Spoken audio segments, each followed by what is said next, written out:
실제로 나는 겸손하지 않다라고 생각하는 것이 참 겸손이고요. 대단한 겸손은 나는 교만한 사람이라고 생각하는 거예요. 그래서 나는 갈 길이 멀다. 나는 교만한 사람이다. 그런데 최대의 교만은 무엇이라고 표현하냐면은 나는 교만하지 않다라고 생각하는 것입니다. 최대의 교만은 나는 교만하지 않아라고 생각하는 것입니다. 하나 더 있습니다. 구제불능의 교만이 있어요. 구제불능의 교만. 그게 뭔지 아십니까? 나는 겸손하다라고 생각하는 거예요. 그것이 구제불능의 교만입니다. 참 누가 이런 말 했는지 재밌죠? 어거스틴에게 물어봅니다. 겸손이 우리가 취해야 할 덕목이라면 그러면은 교만은 무엇입니까? 라고 제자들이 물어봤을 때 어거스틴이 이렇게 대답했다고 합니다. 교만은 바로 내가 겸손하다라고 생각하는 것이다. 내가 겸손한 사람이 내가 겸손하다고 생각하는 그 즉시에 나는 겸손한 사람이 되는 게 아니에요. 무슨 말씀인지 아시겠습니까? 나는 겸손하다고 생각하는 그 즉시에 나는 겸손한 사람이 더 이상 아닙니다. 내가 성자가 내가 성자라고 생각하는 그 즉시에 그 성자는 더 이상의 성자가 아니라는 말이 있습니다. 그래서 이 겸손이라는 덕목은 참 중요하다고 생각을 합니다. 여러분 아이젠하워 그 2차 세계대전을 승리로 이끈 장군 중에 한 사람이고 또 34대 대통령이 되었죠. 그에 관련된 일화가 있습니다. 그가 사관학교 2학년일 때 그 군사학교에서는 이 군기를 잡잖아요. 그 선배들이 이제 후배들은 이제 군기를 잡습니다. 이 신입생들을 상급생이 이제 붙잡고 이제 군기를 잡는데 호통치면서 이야기를 했습니다. 한 번에 이 신입생 한 사람이 아이젠하워 당시에 그 사관생도 막 뛰어가다가 이제 부딪혔어요. 그래서 잘됐다라고 생각하면서 아이젠하워가 이렇게 세워놓고 막 이야기를 합니다. 근데 보통 세워놓고 이야기하는 게 그냥 이야기가 아니고 막 큰 소리를 치는 거죠. 막 혼을 빼듯이 큰 소리를 치는 것입니다. 뭐라고 얘기했냐면은 너는 바로 명예로운 사관 생도라기보다는 마치 이발장이 같다 그런 얘기를 했어요. 그랬더니 이 생도가 그 후배 신입생이 부동자세를 취하면서 네 맞습니다 선배님 저는 이발사였습니다. 저는 이 학교에 입학하기 전까지 이발사로서 제가 이 가정을 부양을 했습니다. 이렇게 얘기합니다.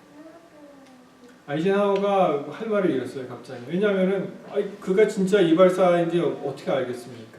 그냥 하나의 소위 말하는 게 그렇게 안어하지 않는 직업을 하나 된 건데 그가 진짜 이발사였어요. 크게 충격을 받았습니다. 그리고 뭐 어떻게 이 얘기할지 몰라 당황해서 숙소로 돌아왔는데요. 그가 자기 방에 홀로 앉아서 가만히 생각해 보니까 내가 앞으로 이렇게는 살아서는 안 되겠다라고 이제 결심을 하게 됩니다. 내가 앞으로 절대로 그의 자서전에 이렇게 기록했다고 합니다. 나의 그 행동은 다른 사람에 대하여 너무나 가볍게 생각했던 내 자신을 깨닫게 하는 큰 교훈이 되었다. 앞으로는 절대로 다른 사람을 무시하거나 또 모욕하는 그러한 언행을 하지 말아야지라고 결심합니다. 그가 겸손한 사람이 된 거예요. 그 후로 제2차 세계대전 때 연합군 사령관으로 큰 일을 담당했고요. 또 미국 대통령으로서 그가 직분을 수행할 때 늘 다른 사람을 격려하는 그런 위대한 지도력을 발휘할 수가 있었습니다.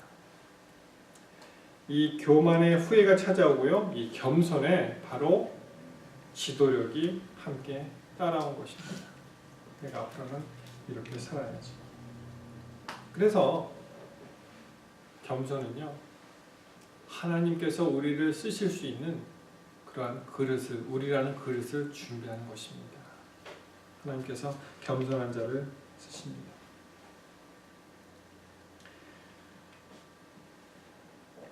사실 우리가 남 이야기하기 참 좋아합니다. 이 가십이라는 것도 있고요. 참 뭐 남에 대해서 이렇게 관심들이 많아요. 근데 지나고 보면은 참 부질없는 일 중에 하나가 남 이야기하는 것입니다. 왜냐하면 자기도 잘 추스리지 못하는데 남 이야기를 막 하고 그를 공격하고 또 재미있게 생각하고 하는 일이 있는데요. 사실 지나간 모든 생애를 돌이키고 반성해 보면은 정말 중요한 것은 나와 내 자신과 하나님의 관계, 그 이상 중요한 것이 없습니다. 남이 어쨌든 저쨌든 신경할 것이, 정말 신경 쓸 것이 아무것도 없는 그런 일이 참 얼마나 많습니까? 남에게 너무 신경을 많이 쓰면서 이 세상을 살아가는 참 불행한 사람이다라고 생각을 합니다. 전에 있었던 교회에서 한 분이 사실 이 반신불수가 찾아왔어요. 그래서 그 댁을 방문을 하고, 그리고 이제 교회로 이제 입교시키기 위해서 어떻게 하면은 저분을 수영장에 가서 침례를 드려야 되나, 아니면 어떻게 하면 좋을까 막 생각을 했었는데요. 그때 그분이 저에게 말씀하신 그런 이야기가 생각이 납니다. 자기가 그렇게 60대 좀 넘어서 이제 반신불수가 되니까 모든 사람들, 자기 친구들 다 와서 자기한테 와서 그냥 애통하고 그냥 걱정해주고 또 미안해하고 그렇게 위로해준다는 거예요. 그러면서 저한테 하시는 말씀이, 그러던 사람들이 벌써 다 죽었다는 거예요. 그러니까 참 이렇게 안 됐다고 막 얘기한 사람보다 이분이 훨씬 더 오래 살았다는 것입니다. 그 이야기를 듣고서 참 우리가 남에 대해서, 물론 우리가 자연적으로 그러한 불행을 당한 사람들에게 그러한 이야기도 하고 아파해주기도 하지만, 정말 중요한 것은 나와 하나님과의 관계가 얼마나 더 중요한 것인가, 그런 것을 한번 생각을 해보게 됩니다. 정말 어떤 사람들은 많이 그 사람에 대해서 걱정을 하는데 사실은 그 일이 다 그 사람은 해결이 되고요. 또 그렇게 걱정해주는 그 일이 저한테 오는 일이 참 얼마나 많이 있습니다. 우리가 이 세상을 살면서 정말 중요한 것은, 오늘을 살면서, 내일을 살면서, 일주일을 살면서 중요한 것은 매 순간순간 나와 하나님과의 관계, 남이 끼어들 틈이 없습니다. 이렇게 겸손과 그 교만, 그 두 차이를 극명하게 나타내주는 성경절이 있습니다. 여러분 잘 아시는 이사야 14장에 있는 말씀을 보시면, 이사야 14장 12절로 15절에 있는 말씀 보시면요, 제가 그냥 읽겠습니다. 이사야 14장 12절로 15절. 사단에 대해서 이렇게 얘기합니다. 너 아침의 아들 계명성이여, 어찌 그리 하늘에서 떨어졌으며 너 열국을 엎은 자여, 어찌 그리 땅에 찍혔는고. 내가 마음에 이르기를 내가 하늘에 올라 하나님의 뭇별 위에 나의 보좌를 높이리라. 내가 북극 지폐의 산 위에 좌정하리라. 가장 높은 구름에 올라 지극히 높은 자와 비기리라 하도다. 그러나 이제 내가 음부 곧 구덩이의 맨 밑에 빠치 우리로다. 여러분 이 성경절을 영어 성경으로 보시면 얼마나 I라는 단어가 많이 나오는지 모릅니다. I. 내가 나의 보좌를, 내가 북극 산상에 높이 올라. 사단의 정신이에요. 높아지고 싶은 사단의 정신입니다. 여러분 이 반대되는 개념이 빌립보서 2장에 나오죠. 우리 예수님의 그 품성을 이렇게 표현을 합니다. 빌립보서 2장 5절로 12절, 그것도 잘 아시는 말씀입니다. 너희 안에 이 마음을 품으라. 곧 그리스도 예수의 마음이니 그는 근본 하나님의 본체시나 하나님과 동등됨을 취할 것으로 여기지 아니하시고 오히려 자기를 비워 종의 형체를 가져 사람들과 같이 되었고 사람의 모양으로 나타나셨음에 자기를 낮추시고 죽기까지 복종하셨으니 곧 십자가에 죽으심이라. 이러므로 하나님이 그를 지극히 높여 모든 이름 위에 뛰어난 이름을 주사 하늘에 있는 자들과 땅에 있는 자들과 땅 아래에 있는 자들로 모든 무릎을 예수의 이름에 꿇게 하시고 모든 입으로 예수 그리스도를 주라 시인하여 하나님 여호와께 영광을 돌리게 하셨느니라. 그러므로 나의 사랑하는 자들아, 너희가 나 있을 때뿐만 아니라 더욱 지금 나 없을 때에도 항상 복종하여 두렵고 떨림으로 너의 구원을 이루라. 참 얼마나 이렇게 대조가 됩니까? 사단의 정신, 높아지고 싶은 마음, 남들보다 높아지고 싶은 마음, 급기야는 하나님보다 더 높아지고 싶은 마음으로 그 사단을 멸망으로 이끕니다. 그 반면에 우리 예수님, 하나님이신 예수님은 하나님과 동등됨을 취하지 아니하시고 오히려 자기를 비워 종의 형체를 가져서 사람이 되셨죠. 그리고 하늘로부터 낮아지고 낮아져서 물론 땅에 오셨지만 더 낮아지셔서 정말 땅속에 들어가는 갇히는 그러한 일을 당하지만 그러한 예수님을 하나님께서 높이십니다. 우리가 높아진다고 높아지는 것이 아니에요. 하나님께서 높이시는 것이 바로 높아지는 것입니다. 아까 온유한 사람 모세에 대해서 말씀을 드렸습니다. 그 말씀이 민수기 12장 3절에 나오죠. 이 사람 모세는 온유함이 지면의 모든 사람보다 승하더라. 여러분 이 말씀이 왜 나온지 아십니까? 우리 한번 같이 보시겠습니다. 이 성경절은 민수기 12장 3절 우리 1절부터 한번 보시죠. 모세가 구스 여자를 취하였더니 그 구스 여자를 취하였으므로 미리암과 아론이 모세를 비방하니라. 그들이 이르되 여호와께서 모세야만 말씀하셨느냐 우리와 더 말씀하지 아니하셨느냐 하매 여호와께서 이 말을 들으셨더라. 이 사람 모세는 온유함이 지면의 모든 사람보다 승하더라. 이렇게 말씀을 하십니다. 이 민수기 12장에 보면은 갑자기 모세가 재혼했나 이런 생각 안 드세요? 여러분 어떻게 성경을 읽으셨습니까? 모세의 그 부인 이름이 무엇이었죠?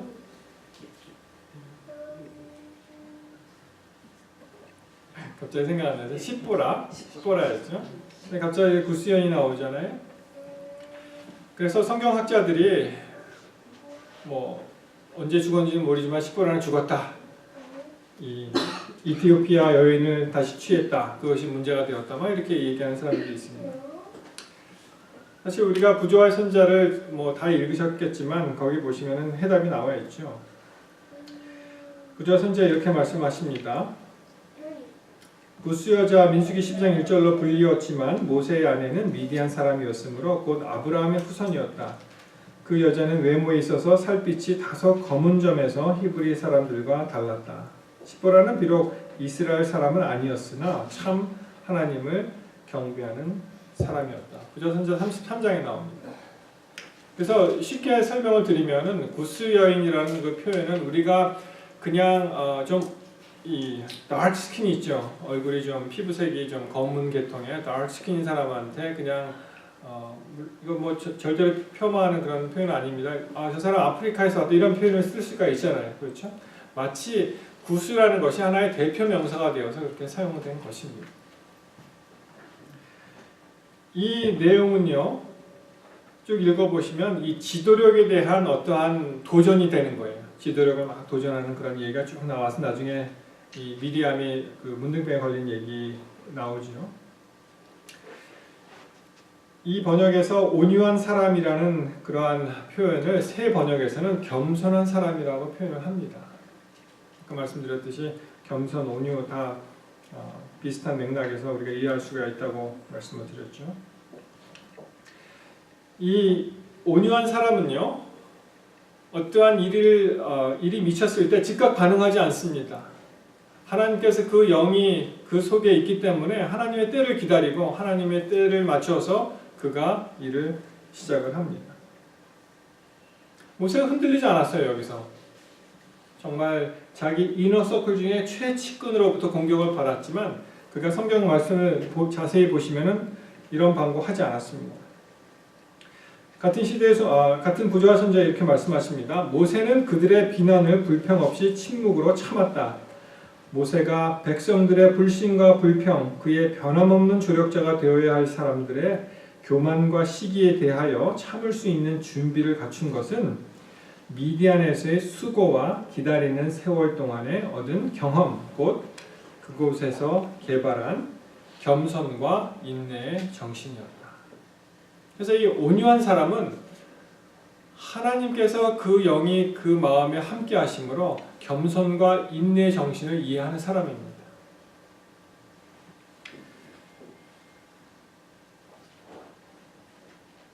이러한 겸손한 사람에게 하나님께서 큰 일을 허락하셨는데 그것이 무엇이에요? 바로 출애굽의 역사를 이룰 수 있는 그러한 일을 허락을 하셨습니다. 하나님께서 이스라엘 인도하라는 명령을 주시고 가나안 땅으로 그를 인도하시게 됩니다. 같은 책 12장 7절에 보시면 민수기 12장 7절에 내 종 모세와는 그렇지 아니하니 그 다음에 그는 나의 온 집에 충성이 됩니다. 그래서 모세의 온유함을 그 밑에 표현하시기를 뭐라고 표현하십니까? 나의 온 집에 충성된 사람이라고 다시 바꾸어서 말씀하십니다. 온유한 사람의 특징은요, 겸손과 순종으로 그가 이 세상을 살아간다는 것입니다. 여기서 우리는 온유한 사람의 땅을 기업으로 주신다는 그 말씀에